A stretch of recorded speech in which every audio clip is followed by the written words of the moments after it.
forget life after death, these women claim to remember a spiritual realm where souls prepare to enter human bodies through a vortex.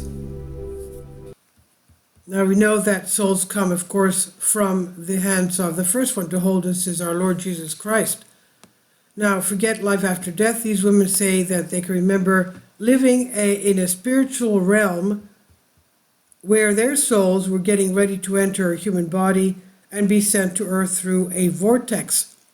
Some people on social media calling themselves psychics say they remember their soul traveling through a pre-birth tunnel before entering their bodies. People who believe in these pre-birth experiences think that we are spiritual souls first before entering the earth, being sent to earth to live a life according to a contract, while talking to the dead is a common claim. Those who believe in pre-birth consciousness say it helps them contact with people who are not born yet. They don't always remember being alive before birth, but some believe their future children spoke to them in dreams before they even knew they were pregnant. Others say they've seen their future grandchildren in vivid dreams. Some even claim that we choose our life before coming to earth, including our parents, culture, and gender. Dr. Christine Dolahan, Rebirth Experience. Christine Dolahan describes her rebirth experience as a vivid journey through a spiritual dimension.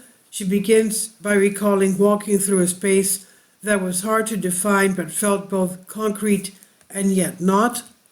This space was full of vibrant energy and color, especially bright pink and white hues, and it felt warm and beautiful, bringing her a sense of peace and comfort.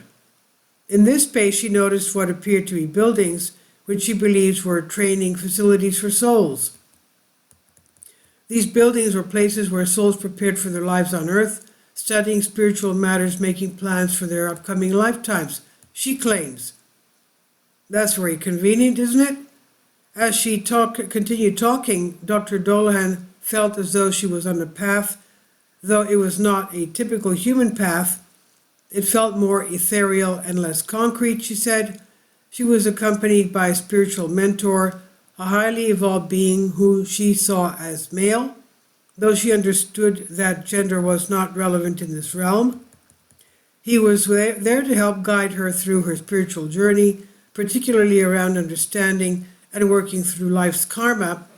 They communicated telepathically, with Dr. Dolahan also receiving spiritual insights from higher consciousness or God, sharing truths about the nature of existence. As they neared the end of the journey, Dr. Dolahan began feeling not anxious, sensing that it was almost time for her to leave this peaceful realm. She describes this feeling as not her person, but as her essence, a ball of energy or a being of light. She expressed reluctance about leaving the blissful space, and she had experienced Earth's challenges before and did not want to return to that difficult life, she says. Eventually they arrived in what Dolahan describes as a vortex-like area, resembling a helicopter hub. She was standing at the edge, watching other souls with their mentors, all preparing for their departure. Although she didn't fully understand the concept of the birth at the time, it was clear to her that the souls she saw were also about to be born into their earthly lives. I guess she's talking about the moment of conception. After this, she describes feeling almost unconscious, as if in a state of amnesia. She was so late in being born that the doctors were worried she might not survive, possibly leading to her spiritual push back into the body. Her mother recalls that Dr. Dolahan was 2 weeks overdue, and doctors were concerned she might be stillborn.